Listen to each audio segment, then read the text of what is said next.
안녕하세요. 결혼 기간 동안 사연글을 읽으며 무료함을 달래고 했던 30대 후반의 평범한 여성이에요. 글을 읽을 때는 시간을 때울 요량으로 읽었는데 이렇게 글을 쓰는 입장이 되니 이루 말할 수 없을 만큼 묘하고 착잡하네요. 글을 읽으면서 느낀 건 세상에 요상한 이혼 사연이 참 많구나 하는 거였어요. 경악스러운 사연도 있었지만 때로는 화가 나고 슬프고 웃긴 사연들도 있었죠. 아마 제 사연은 화가 나는 사연이 될 것 같네요. 그래도 함께 즐겨주셨으면 좋겠어요. 전 농사 짓는 아버지와 동네에서 작은 가게를 운영하는 어머니 밑에서 외동딸로 자랐어요. 농사라고 해봐야 크게 짓는 것도 아니었고 말 그대로 깡촌에서 컸어요. 학교를 가려면 고모가 계시는 시내로 나와야 할 정도의 시골이었죠. 그렇게 없는 집 딸이 삼수를 거쳐서 드디어 공무원이 됐을 때는 가족들이 너무도 좋아했어요. 우리 집에도 공무원이 생겼다고 말이죠.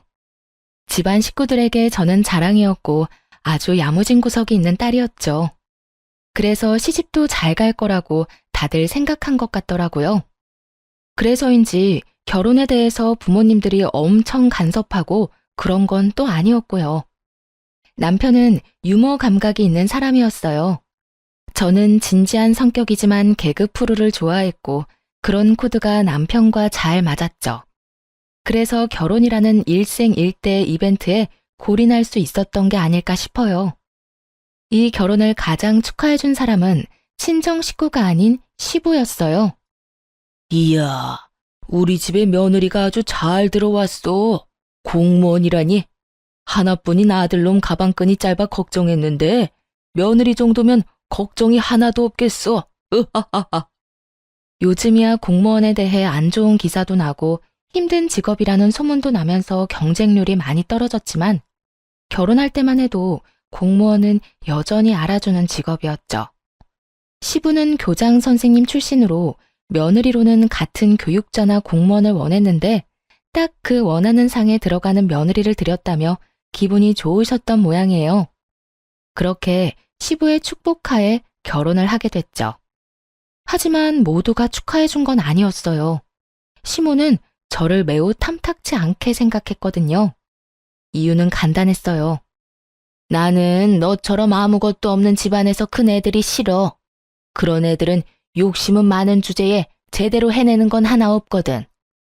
우리 아들이 너보다 학력은 좋지 않아도 우리 아들 정도면 어디서 빠지진 않는다. 그런데 왜 너 같은 애랑, 아휴, 대놓고 이렇게 말할 정도였으니 얼마나 싫어하는지는 눈에 뻔히 보일 정도였죠. 그래도 참을 수 있었던 이유는 시부가 있는 곳에서는 싫은 소리를 절대로 안 했기 때문이었어요. 그렇게 깐깐하고 날카로운 시모라도 시부가 있는 자리에서는 나서는 일이 없더군요. 며느리 사랑은 시부라는데 그 말처럼 저를 도닥여주시는 시부 덕분에 결혼 생활을 버틸 수 있었던 것 같아요. 남편은 참 재미있고 좋은 사람이었지만 한 가지 안 좋은 점이 있었어요. 평생을 부모님 돈으로 편하게 생활해서 그런지 경제관념이 아예 없다는 점이었죠. 결혼하고 1년 뒤쯤에 임신을 계획 중이었거든요. 빠르면 빠를수록 좋다고 생각했기 때문에 신혼부부를 대상으로 한 임신 전 검사며 이것저것 알아보는데 가장 중요한 게 뒤늦게 생각나더군요. 애를 낳으면 육아휴직을 쓸 텐데 그때 돈이 부족하면 어쩌나 하는 생각이요. 그래서 남편에게 넌지시 물었죠. 여보, 슬슬 돈 좀 아껴보는 게 어때? 그게 아니라면 좀 계획적으로 써보자. 지금 이 상태면 우리 임신하는 거 무리야. 육아휴직 급여가 생각보다 적어서 우리 생활비 충당이 안 되거든. 물론 남편이 줄였으면 가능한 일이었지만 그걸 굳이 말하지는 않았어요. 화를 돋우는 게 목적도 아닐 뿐더러 싸우고 싶지도 않았으니까요. 설득을 위해서는 조심스러울 필요가 있었죠. 그런데 남편은 진심으로 왜 그래야 하는지를 모르는 표정으로 되묻더군요. 육아휴직?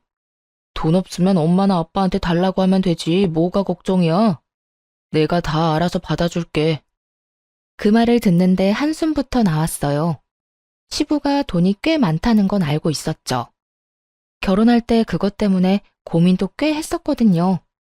시댁과 친정의 경제 수준이 차이가 나서 결혼이 안 될 수도 있겠다고 생각했는데 그래도 제 직장 덕분에 잘 성사될 수 있었던 거였고요. 남편은 평생을 시부와 시모에게 돈을 받아가며 생활해서 그런지 부모님에게 돈을 타서 쓰는 거에 별다른 생각이 없더군요. 하지만 저는 대학생 때부터도 앞가림은 스스로 해야 했고 필요한 돈은 알아서 버는 게 생활이 된 사람이었죠. 어른들에게는 돈을 받는 것보다는 주는 게 더 일상적인 사람이었고요. 솔직히 남편의 말대로 시부모 돈으로 살 수도 있었어요. 하지만 사람 일이라는 게 모르잖아요. 그 두 분에게 갑자기 무슨 일이 생겨서 가진 돈을 모두 잃게 될 수도 있고 아니면 하루아침에 그 돈이 휴지 조각이 될 수도 있을 텐데 미리 조심하고 노후 대책을 세우는 게 좋지 않겠어요? 그런데 남편은 그런 생각은 일절도 안 하더군요. 이 성격을 고치지 않으면 늙어서까지 고생하겠다 싶어서 이참에 이런 생각 자체를 고치길 바랬죠. 나 정말로 궁금한 게 있는데 당신은 그 월급을 다 어디에다 써? 나한테 생활비 주는 거 말고는 순식간에 다 써버리잖아. 그거 골프 치러 가거든 내 친구들하고. 내기 골프 치는데 내가 매번 지는 바람에 매번 돈이 몇십만 원씩 날아가지 뭐야? 그래도 요즘에는 승률이 오르고 있으니까 나중에는 나도 받아먹을 수 있을 거야. 행복한 상상을 하는 듯 온몸으로 골프 치는 행위를 흉내내는 남편 놈을 보며 속이 부글부글 끓었네요. 남편은 잘 치지도 못하는 골프를 치고 다니는 것도 모자라 내기를 하며 골프를 쳤더라고요. 그게 자기를 뜯어먹으려는 지인들 속셈인지도 모르고 말이죠. 그걸 알기에 매번 남편의 골프를 말렸지만 남편은 스트레스 해소 목적이라며 들은 척도 하지 않았죠. 흥청망청 써대는 돈이 한 달에 200만 원이 훌쩍 넘어갔어요. 생활비보다 골프에 쓰는 돈이 더 많았죠. 근데 당신 아무리 생각해도 월급 가지고는 그 골프 비용 감당 안 될 텐데? 돈이 어디서 나는 거야? 설마 나 몰래 비상금이라도 만들어? 비상금의 규모 정도가 아니었지만 그렇게 물을 수밖에 없었어요. 엄마한테 달라고 하면 주시는데 그래서 내가 그랬잖아. 걱정하지 말라고. 엄마는 내가 말만 하면 주신다니까. 그럼 나 육아휴직으로 100만 원 넘게 월급 못 받으면 당신이 어머님한테 받아줄 거야? 지금 어머님한테 매달 100만 원씩 받는 거 그거 나한테 준다고? 아니, 그건 그거고. 육아휴직으로 못 받는 돈은 따로지. 계산 좀 확실하게 해, 여보. 200만 원은 받아야 각이 나오지. 정신 나갔어? 어느 자식이 결혼하고 나서 매달 200만 원씩 부모님한테 용돈을 타줬어. 너 그 돈 아껴서 돈 모을 생각은 없어? 노후 대책 이런 거 없냐고. 그런 걸 왜 해? 아버지 돌아가시면 아버지 재산 다 내 건데. 그거 평생 써도 다 못 쓸걸? 평생은커녕 10년 안에 그 돈이 없어질 수 있다는 걸 모르는 건 아니지? 한심하게 남편 놈을 쳐다봤어요. 이런다고 해결될 문제가 아니더라고요. 임신을 미루고서라도 이 문제는 확고히 해야 한다고 생각할 정도였으니까요. 하지만 운명의 장난인지 꼭 이럴 때 임신이 되더군요. 막상 임신 사실을 알고 나니 아이를 위해서라도 어떻게든 해야겠다 싶었죠. 남편이 설득 안 되니 시모를 설득해야겠다 생각하고 남편 몰래 시모를 만나러 갔네요. 그래, 무슨 일로 만나자고 한 거니? 바쁘니까 용건만 간단히 해라. 네, 어머님이 남편한테 용돈으로 100만 원 정도 주시는 거요. 그거 혹시 남편 말고 저한테 맡기실 생각은 없으세요? 통장은 어머님이 가지고 계시면서 검사하시고 카드는 제가 받아서 관리를 할까 해서요. 어이가 없어서 너 지금 그 돈 욕심내는 거니? 이래서 내가 돈 없는 집안 애들은 싫다고 했는데 내가 도대체 너 뭘 믿고 그 돈을 맡겨? 네가 내 돈 아무렇게나 쓰는 거 보고 있으라고? 돈 욕심내는 게 아니고요. 만약 그게 싫으시면 아예 그 돈을 끊는 것도 괜찮은데 그렇게 해주실 수 있어요? 네가 뭔데 내 아들한테 주는 돈을 끊으라 말아야. 우리 집 며느리가 됐다고 우리 집 지갑까지 휘두르려고 하는 건 말도 안 되는 일이지. 아들이 필요하니까 돈을 달라고 하는 건데 내가 그걸 왜 안 줘? 이때다 싶어 시모에게 남편 통장 내역을 보여줬어요. 이게 뭐야? 이거 그의 통장 내역이에요. 여기 보이세요? 이 항목들 전부 내기 골프하다가 낸 비용이에요. 한 달에 거의 200만 원이 넘는 돈이 그 내기 골프에 나가요. 어머님이 주신 그 돈 포함해서요. 그제야 시모가 유심히 통장 내역을 살피더군요. 이상하지 않을 수 없죠. 딱 봐도 문제가 있는 상황이었으니까요. 생활비라고 저에게 보내준 100만 원을 제외하면 거의 다 레저와 유흥비로 쓰인 게 바로 눈에 보였거든요. 시모는 놀란 눈치였어요. 여태껏 아들에게 돈을 주기만 했지 돈이 어디에 어떻게 쓰이는지 몰랐던 모양이더라고요. 이게 내 아들 통장 내역이라고? 네, 저도 이 정도일 줄은 몰랐는데 확인해보니까 벌써 결혼 전부터 거액의 돈을 썼더라고요. 이게 해결되지 않으면 아버님한테 따로 연락드려야 할 것 같아서요. 근데 넌 도대체 뭘 해결하고 싶은 거니? 우리 아들이 돈 낭비가 심하다는 건 알겠지만 그렇다고 내가 돈을 안 주면 너희 집 생활도 부족한 거 아니야? 어차피 남편이 주는 생활비는 100만 원으로 고정되어 있고 저는 제가 내는 생활비 더해서 생활하면 돼요. 물론 돈을 모으는 게 제일 좋은데 그게 지금 안 되니까 어머님이 남편한테 돈 좀 모으라고 이야기 좀 해주시면 더 좋고요.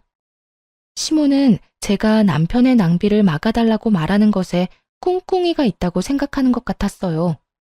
마치 시부에게 잘 보이기 위해서 이런 말을 한다고 생각하는 것 같았죠. 탐탁치 않은 표정으로 그러더군요. 그래, 그러면 내가 그 카드 회수해 가마. 그렇지만 앞으로 이렇게 선 넘는 대화는 안 했으면 좋겠구나. 아들이 이렇게 돈을 흥청망청 쓰는 걸 알았으니 내가 봐주는 거야. 넌 며느리일 뿐이고 우리 집 돈에 관여할 자격은 없어. 알았니? 시모는 그렇게 경고하듯 말하고는 저를 쫓아냈고요. 뭐 나쁘지 않은 수학이었죠. 남편이 시모에게 받는 돈은 이제 사라질 것이고 그러면 낭비를 줄이려고 노력할 거라고 생각했으니까요. 일단 꼴 보기 싫은 내기 골프에 보내는 시간이 줄어들 거라는 것만으로도 다행스러운 일이었죠. 내기라는 게 결국 도박이잖아요. 그것만 안 해도 좋겠다 싶었거든요. 그렇게 시모가 돈을 줄이고 나서 예상대로 내기 골프 횟수는 줄어들었어요. 남편이 주말에 나가는 횟수를 확인해보면 바로 알 수 있었죠. 시모가 돈을 안 넣어주니 남편이 전화해서 한 소리를 하더군요. 엄마, 돈 없다는데 왜 돈을 안 넣어줘요? 나 필요한 데 있다고. 꼭 사야 할 물건이 있다니까.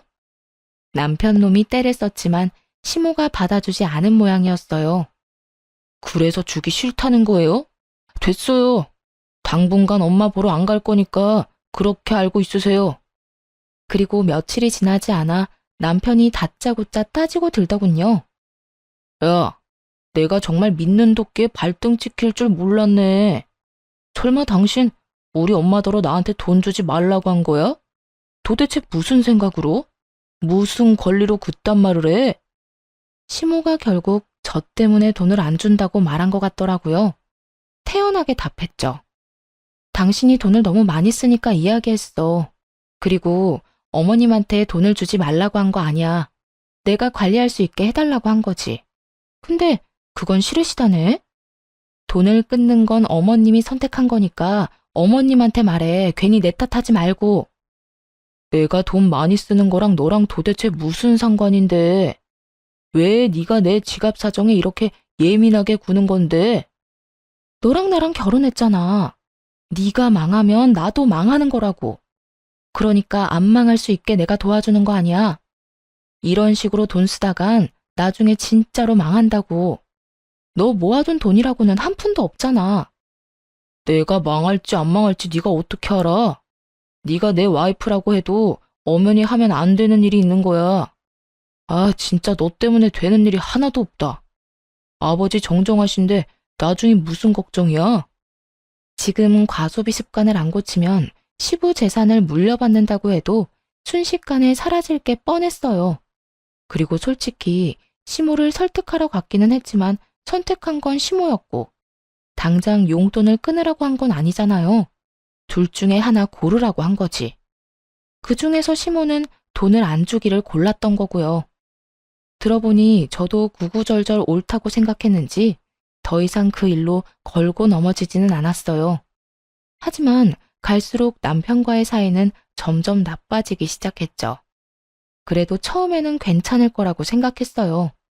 시간이 지나면 남편도 이해해 줄 거라고 믿었거든요. 그리고 시모가 약속하기를 남편이 내기 골프를 하지 않으면 다시 돈을 주겠다고 하기도 했고요. 그 얘기를 굳이 남편에게 하지는 않았지만요. 그러면 그걸 빌미로 어떤 짓을 할지 모르니까요. 그렇게 임신 기간을 힘겹게 지내며 10달을 채우고 아이를 낳게 되었어요. 아이는 여자아이였죠. 시모는 여자아이를 낳자 오히려 좋아하는 표정이었어요. 남자애가 아니라서 다행이구나. 네 배에서 내 손자를 보는 꼴은 못 본다. 딸이면 정도 많이 안 갈 거고. 됐다. 수고했다는 말 듣고 싶은 건 아니지? 옛날에는 딸 낳으면 미역국도 못 먹었어. 기분도 나빴고 서럽기도 했어요. 예쁘게만 보이는 아이인데 시모에게 저런 이야기를 들어야 하다니. 굳이 이렇게까지 할 말인가 싶다가도 시부의 말에 마음이 풀리곤 했어요. 시부는 자타가 공인하는 손녀딸 바보였거든요. 아이고, 이 조그만 손 좀 보거라. 우리 손녀 눈도 코도 입도 모두 조밀하게 예쁜 걸 보니 미인들 상이야. 시부의 눈에서는 꿀이 뚝뚝 떨어질 정도였죠. 그저 예뻐하는 정도가 아니었어요. 매일 전화해서 안부를 묻는 건 물론이고 필요한 게 없는지 항상 물어보셨죠. 괜찮다고 아무리 말해도 오실 때마다 한가득 선물을 준비해 오시고는 했고요. 한 번은 시부에게 물었던 적이 있었어요. 그렇게 손녀가 예쁘냐고 그랬더니 그러시더군요. 다르지? 시커먼 아들놈이랑은 전혀 느낌이 달라. 우리 집에 아들 하나 있는 거 그거 키울 때 내가 얼마나 고생을 많이 했는데. 어릴 때는 귀엽기나 했지 조금 크고 나니 머리 커졌다고 아버지 말은 듣지도 않고. 그럴 때마다 얼마나 속상했는지. 딸 있는 집 친구들이 얼마나 부러운지 몰랐다. 근데 네가 손녀딸을 안겨줬으니 너무 고맙고 행복하다 나는. 외아들을 키운 시부에게 손녀딸이란 존재는 감회가 새로운 모양이었어요. 시부는 그것도 모자랐는지 사진을 가지고 다니며 다른 사람들에게 자랑하기 바쁘셨죠. 그런 시부의 모습을 가장 못마땅하게 생각한 것은 바로 시모였어요. 아니, 당신은 자기 자식 태어났을 때도 그렇게 안 하던 사람이 어떻게 손녀딸한테는 그렇게까지 할 수 있어요? 그것도 차별이에요. 알아요? 뭐가 차별이야? 내가 보기엔 당신이 더 이상해. 어떻게 자식이 낳은 손주가 안 이쁠 수가 있어? 나는 보고만 있어도 또 보고 싶고 돌아서면 또 보고 싶은데 당신은 어떻게 그렇게 무덤덤하냔 말이야. 시부가 그렇게 말할 때마다 시모는 입을 꾹 다물었어요. 하긴 제가 싫다는 말을 시부 앞에서 고지곧대로 할 수 있을 리가 없었죠. 시모도 그 정도 머리는 있는 사람이었거든요. 시부 앞에서 제 욕을 하는 게 나쁜 결과를 부른다는 걸 잘 알고 계셨던 것 같아요. 그러다 어느 날 아기가 200일이 좀 넘었을 때 친정엄마에게 문제가 생겨 병원에 가야 할 일이 있었어요. 엄마는 허름한 2층 주택에 새를 들어 사셨는데 2층에서 1층으로 내려오는 계단이 꽤 가팔랐거든요. 그런데 거기서 내려오다가 굴러버리신 거예요. 병원에 갔더니 다리가 골절됐다더군요. 입원을 해야 하고 수술까지 해야 하는 상황이었죠. 하지만 아이를 데리고 엄마를 케어할 수 없었고 그맘때 아이도 감기 기운이 있어서 병원으로 아이를 데리고 갈 수도 없었어요. 그래서 남편에게 맡기기로 했죠. 그렇게 친정엄마의 수술이 시작되고 아이가 잘 있는지 걱정되기 시작했어요. 이제 겨우 200일밖에 안 되는 아이잖아요. 눈에 밟힐 수밖에 없었죠. 그래서 남편에게 전화를 했는데 이 양반이 전화를 안 받는 거예요. 몇 번을 해도 통화가 안 되더라고요. 초조하고 이상한 생각이 들어서 어머니가 수술하고 나오자마자 곧바로 어머니에게 양해를 구하고 집으로 돌아왔어요. 그리고 집에 온 순간 눈으로 마주한 상황에 정말이지 졸도할 뻔했네요. 아이는 울고 있고 소파에는 모르는 여자가 엎드린 채 귀마개를 하고 핸드폰을 보고 있더군요. 너무 놀라 그 여자에게 다가가 툭툭 치며 물었죠. 당신 뭐예요? 왜 우리 집에 있어요? 우리 남편은 어디 갔는데요? 그 여자가 깜짝 놀라 일어나는데 얼굴을 보니 앳되더군요. 딱 봐도 사회초년생으로밖에 안 보였어요. 그 여자는 아무 말도 못하고 힐끗힐끗 쳐다보기만 하더라고요. 일단 남편에게 전화를 했죠. 남편은 여전히 전화를 받지 않더군요. 울고 있는 아이를 달래보니 기저귀는 대변으로 가득 차 있었고 엉덩이는 벌써 빨갛게 변해 있더군요. 대변을 오래 방치해서 생긴 일이었어요. 남편에게 연락이 안 되니 그 여자에게 이 상황에 대해 물어봤어요. 이게 다 무슨 일이에요? 저희 남편이랑 무슨 관계예요? 저는 김 대리님이랑 같이 일하는 부하 직원인데요. 김 대리님이 일당 10만 원 하는 아르바이트 있다고 해서 여기 온 거예요. 애만 봐주면 10만 원 준다고 하셔서요. 저희 남편 부하 직원이라고요? 그러면 저희 남편 어디 갔는진 아세요? 어, 잘은 모르겠는데 골프채 챙기시는 것 같던데요. 또 그놈의 골프. 이게 말이나 되나요? 아가씨, 근데 혹시 몇 살이에요? 저 24살이요.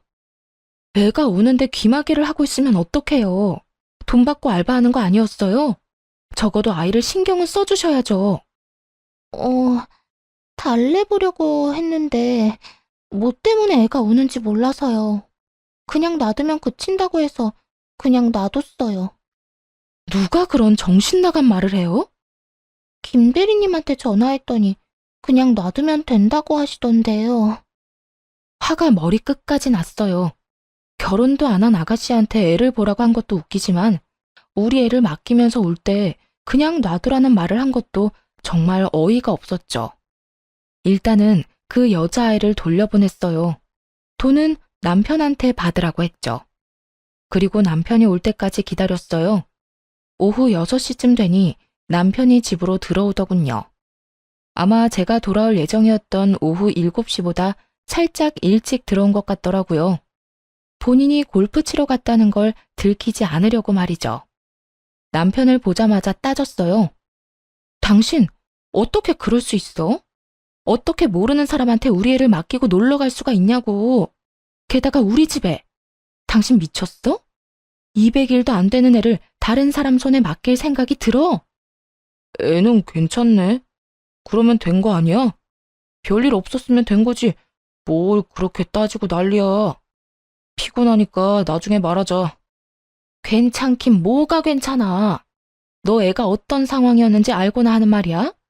그 여자애, 당신 부하 직원은 애 우는데 귀마개를 하고 핸드폰을 하고 있더라. 너 이게 정상이야? 애 엉덩이에 발진까지 생겼어. 도대체 몇 시간을 그렇게 방치했는지 알 수가 없다고. 약 바르면 되잖아, 약. 그거 가지고 왜 나한테 그래? 애를 제대로 못 본 내 부하 직원 탓이지. 그 여자애한테 애를 맡긴 게 너잖아. 아니, 애를 키워본 적도 없는 사람한테 애를 보게 해? 그것도 그렇게 갓난쟁이를.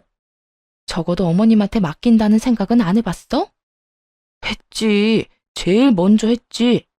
그래서 나도 어머니한테 맡기려고 했어. 그런데 엄마가 아이씨, 며느리 딸은 맡아주기 싫다고 하잖아.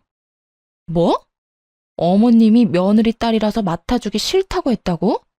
이거 미친 거 아니야? 와, 진짜. 남편과 이야기하다가 알게 된 시모의 발언에 이성이 뚝 끊어지는 느낌이었어요. 시댁으로 당장 달려갔죠. 들어가자마자 시모에게 따져 물었어요. 어머님, 오늘 바쁜 일 있으셨어요? 아니, 아무 일도 없었는데 왜 그러니? 왜 갑자기 와서 이렇게 사나운 얼굴로 그런 걸 물어? 이 사람이 저희 딸 잠깐 봐달라고 했는데 왜 안 봐주셨어요? 네 질문이 더 웃기구나. 내가 왜 당연히 봐줘야 한다고 생각해? 나도 힘들면 안 봐줄 수 있어. 넌 이 늙은이한테 꼭 그렇게 애를 맡기고 싶니? 하루 종일 맡아달라는 것도 아니고 오후에 잠깐 맡아달라는 거였어요. 오늘 저희 딸이 어떤 상태였는지 아세요? 내가 그걸 어떻게 아니? 너희 부부 일은 너희가 알아서 해. 어떻게 그걸 말이라고 하세요? 어머님이 조부모님이시잖아요. 어떻게 손녀딸한테 그런 말씀을 하실 수가 있냐고요. 시모를 향해 눈물 콧물 다 흘리며 하소연하듯 따졌어요. 그간의 서름이 다 물려와서 더 열이 받더군요. 게다가 오늘 있었던 일까지 생각하니 견딜 수가 없었죠. 그러다 소리를 빽 지르는 순간 현관문에서 시부가 들어오며 말하더군요. 아이고, 우리 며느리 왔어? 그런데 무슨 일이야? 왜 울어? 무슨 일 있니? 아버님. 눈물을 흘리며 그날 있었던 일을 다 말했어요. 그리고 믿지 못하는 시부에게 그 아르바이트한 여자애가 우리 애한테 저지른 짓을 홈캠으로 고스란히 보여줬어요. 그리고 그 여자와의 대화 녹음 파일도 들려줬죠. 그걸 보고 있던 남편놈이 안절부절 못하며 저한테 따지더군요. 왜 나한테 그래? 애 안 봐준 거는 엄마잖아. 뭐 때문에 우리가 이렇게 된 건데? 걔가 그렇게 애를 못 볼 줄 내가 알았어? 그냥 나는 돈 주고 애 봐달라고 시킨 것뿐이라고. 왜 나한테 그러는 건데? 아예 뭐가 잘못됐는지 자체를 모르더군요. 남편에게 말했어요. 됐어. 나 더 이상 당신이랑 살고 싶지 않아. 그러니까 우리 이혼해. 결국 제 입에서 이혼 얘기가 나오자 시부의 얼굴이 시뻘겋게 달아올랐어요. 그러더니 남편놈 귀를 잡아당기며 화를 내시더라고요. 넌 도대체 뭐 하는 인간이냐? 넌 뭔데 네 자식을 저 따위로 취급을 해? 내 귀한 손주 왜 저런 취급받게 만들어? 네가 인간이야? 네가 그러고도 아빠냐고? 시부가 남편의 등짝을 두드려 패더군요. 이제와 두드려 맞은들 제 마음은 이미 갈기갈기 찢겼고 저 자식을 내 아이의 아빠로 두는 것조차 소름 끼치게 싫었죠. 시부는 계속해서 남편에게 물었어요. 너 애 아파서 저러고 있는데 어디 갔었어? 등을 맞으면 억울해하던 남편이 갑자기 입을 꾹 다물더군요. 안 봐도 뻔하죠. 골프채를 챙겼으면 골프를 하러 간 게 아니겠어요? 그리고 그것도 그렇게 좋아하던 내기 골프였을 거고요. 제가 대신 시부에게 말했어요. 아마 내기 골프 갔을 거예요. 그것 때문에 얼마 전에도 마찰이 있었거든요. 생활비로 나가는 돈 빼고는 거의 다 내기 골프에 써서요. 오늘도 거기 간 것 같더라고요. 이 말에 시부가 기가 막힌 듯 남편을 쳐다봤어요. 경악하는 눈빛으로요. 까도 까도 자꾸만 나오는 남편놈의 기행에 시부가 놀란 모양이었어요. 그럼 너 돈은 어디서 나서 그렇게 펑펑 쓰고 다녀? 며느리 생활비는 제대로 주는 거 맞아? 응? 그 돈은 엄마가 나한테 준 거라고요.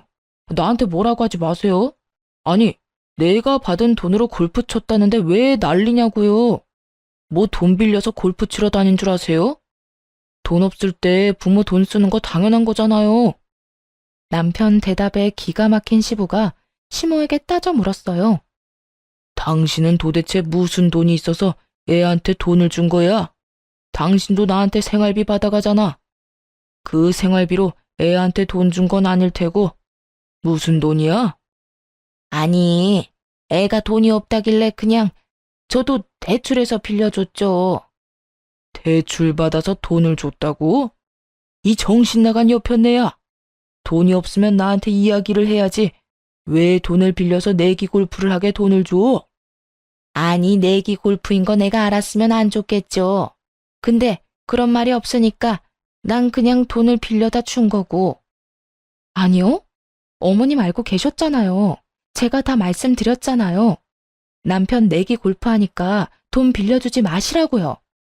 그 말을 듣던 시부가 눈이 커지더니 시모에게 따졌어요. 당신 설마 아들이 내기 골프 친다는 거 다 알고도 돈을 빌려준 거야? 맞아요. 그러니까 제 잘못이 아니라 엄마 잘못이라고요.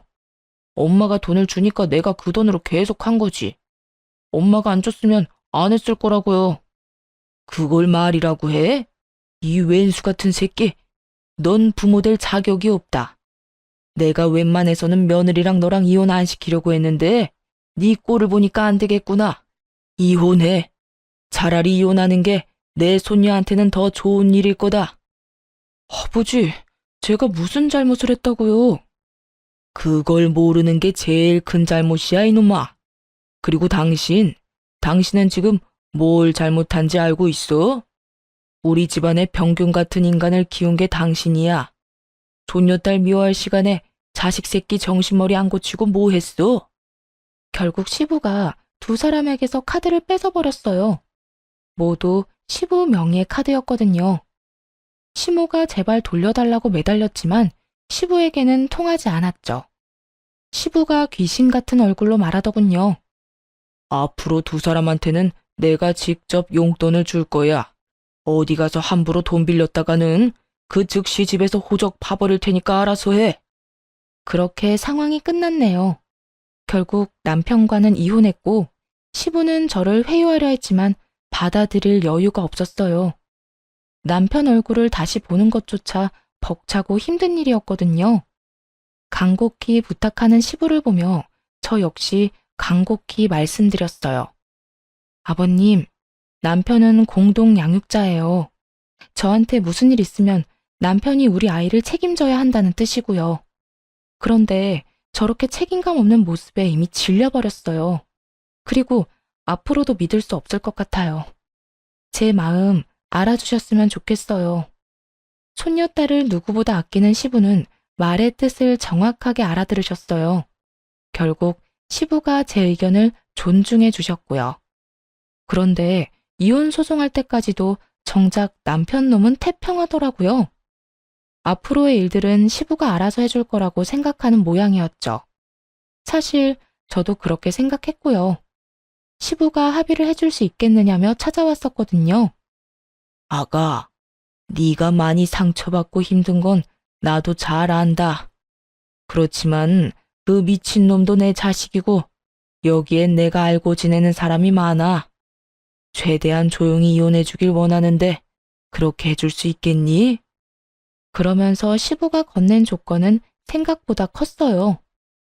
귀찮게 재산 분할 같은 거 하지 말고 너희 살고 있는 신혼집은 내가 우리 손녀를 위해서 너한테 주도록 하마.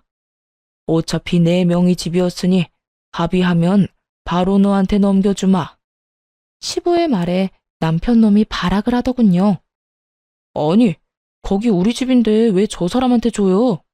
앞으로 나는 어디서 살라고? 내가 뭘 그렇게 잘못했는데요? 입 안 다물어? 야, 이렇게 된 게 다 네 탓이잖아. 넌 우리 집으로 다시 들어가야지. 그 정신머리 뜯어고치려면.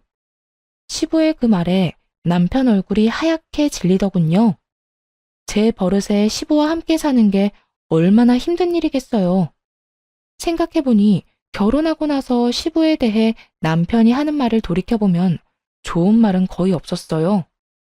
전부 다 꼰대라거나 고지식하다거나 잔소리가 심하다는 말들이었죠. 그리고 그런 것들은 남편이 죄다 싫어하는 거였고요. 남편이 싫어하든 말든 이미 저는 이혼한 사람이고 제가 알 바 아니지만요. 위자료 겸 재산 분할로 시부 명의 아파트를 받게 됐으니 더 이상 그 인간들과 연관된 일도 없었죠.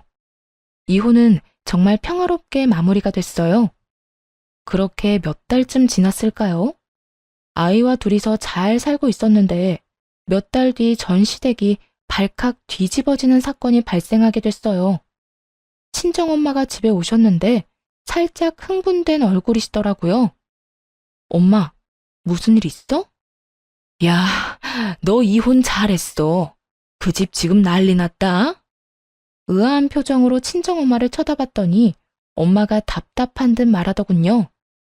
너 얼마 전에 네 시아버지 고혈압으로 쓰러진 거 알지? 그거야 알지.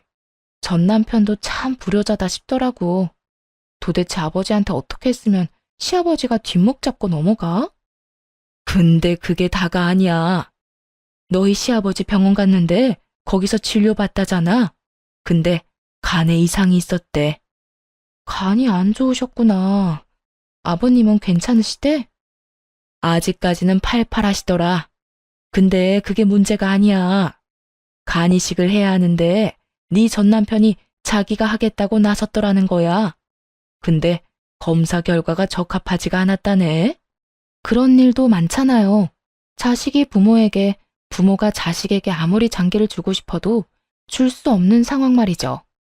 그러니까 장기 이식을 사람들이 간절히 기다리는 거고요. 그걸 가지고 이렇게 호들갑 떠는 건 좀 아니라고 생각했는데 친정 엄마가 하는 그 뒷말이 더 놀라웠어요. 검사 결과만 안 맞는 게 아니고 너희 시아버지랑 너희 전 남편 부자지간이면 낳을 수 없는 혈액형이었더라고. 그게 무슨 말이야? 혈액형이 왜? 너희 시아버지가 O형인데 네 전 남편이 AB형이었더라. 알기로는 남편이 A형이었거든요. 너희 시아버지가 몰래 자기 아들이랑 친자 검사를 했나 보더라고. 근데 결과가 친자가 아닌 걸로 밝혀져서 너희 시어머니를 쥐잡듯 잡았대.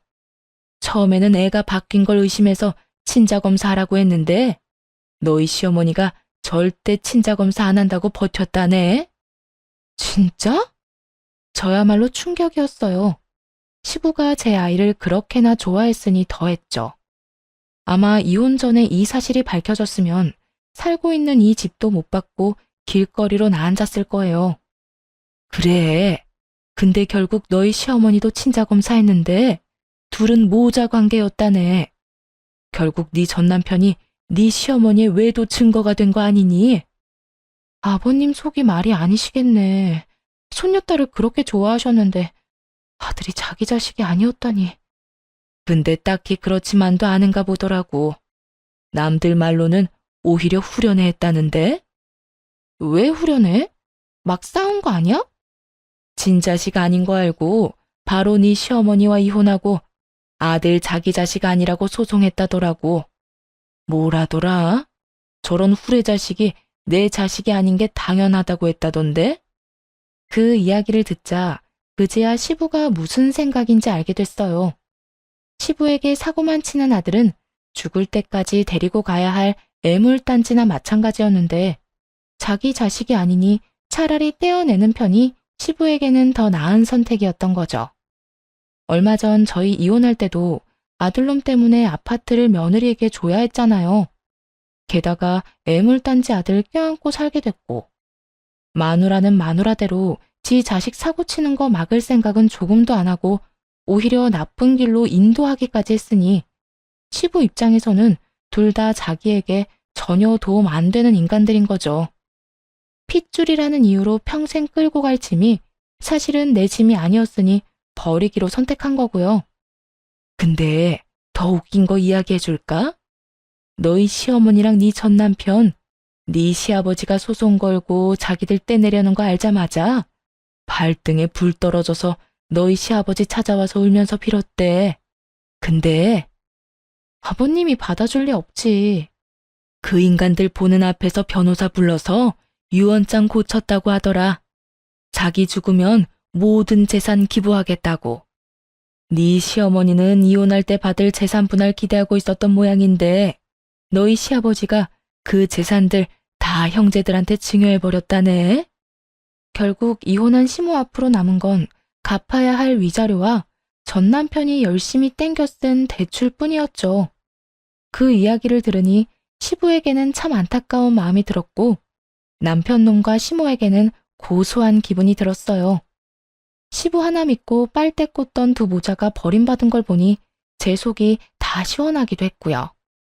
그런데 그 이야기를 들은 지 열흘쯤 뒤에 전 남편과 시모가 연락을 해오더라고요. 무슨 일이야? 무슨 일이긴. 집에 없던데 혹시 무슨 일 있는 건 아니지? 아, 집. 이 인간들이 제가 살던 집에 찾아간 모양이더군요. 하긴 시부에게 쫓겨나고 자기 자식 아닌 것까지 소송당했는데 그 집에서 살게 해주지 않았을 테죠. 그렇게 쫓겨나고 지금까지는 자존심 때문에 연락도 안 하다가 이제와 급해졌는지 연락한 모양이었어요. 우리 집에는 왜 찾아온 거야? 그게 나랑 우리 엄마 지금 갈 곳이 없어서 그런데 거기서 좀 머무를 수 없을까 하고. 당신 월급을 내가 몰라?